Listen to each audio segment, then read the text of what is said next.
ఇక గుడివాడ మ్యాచ్ విషయానికి వస్తే జగన్ ను చర్చలకు పిలిచే స్థాయి లోకేష్ కు లేదన్న వైసీపీ నేత కొడాలి నాని వ్యాఖ్యలపై భగ్గుమన్నారు గుడివాడ టీడీపీ నేతలు. విజయవాడకొచ్చి రీల్స్ కోసం మాట్లాడిపోవడం కాదు, కొడాలి నానికి దమ్ముంటే గుడివాడకు రావాలని సవాల్ విసిరారు. ఏపీ అభివృద్ధి విషయంలో టీడీపీ వైసీపీ మధ్య సవాళ్లు కొనసాగుతున్నాయి. సంక్షేమ విషయంలో జగన్ కు సవాల్ విసిరిన లోకేష్ కు కొడాలి నాని కౌంటర్ ఇచ్చారు. ఉన్న ఒక శాఖని సరిగ్గా నడుపుకోలేకపోతున్నాడు.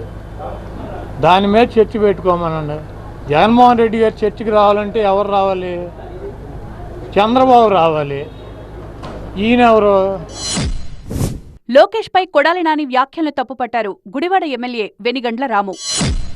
జగన్మోహన్ రెడ్డితో డిస్కషన్ పెట్టాలంటే మళ్ళీ చంద్రబాబు గారు రావాలంటే ఏంటి పాసిబిలిటీ? బేసిక్గా వాళ్ళు మాట్లాడేది ఏంటి? ఏదైనా కానీ ఛాలెంజ్ చేస్తే చంద్రబాబు గారు చేయాలి. చంద్రబాబు గారు ఎందుకు చేస్తాడానికి? ఆయన స్థాయి ఏంటి? జగన్మోహన్ రెడ్డి స్థాయి ఏంటి? అది నీ స్థాయి.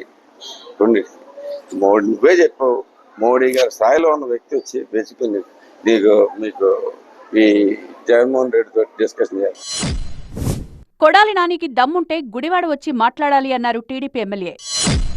జనాలకే గుడివాడ స్థాయిలోనే నేను మర్చిపోయారు. ఇక అక్కడికి వెళ్ళిపోయి పెద్దవాళ్ళ మాట్లాడే అటు నుంచి అటు వెళ్ళిపోతుంది. ఏమైనా దమ్ముంటే గుడివాడ వచ్చి మాట్లాడు. నీకేమైనా చేతనైతే గుడివాడ ప్రజలకు ఏమైనా సాయం చేసి చూపించు. 2 ఏళ్లు గుడివాడ వైపు చూడని కొడాలి నాని టీడీపీ సర్కారును విమర్శిస్తే ఊరుకునేది లేదన్నారు వెనిగండ్ల రాము.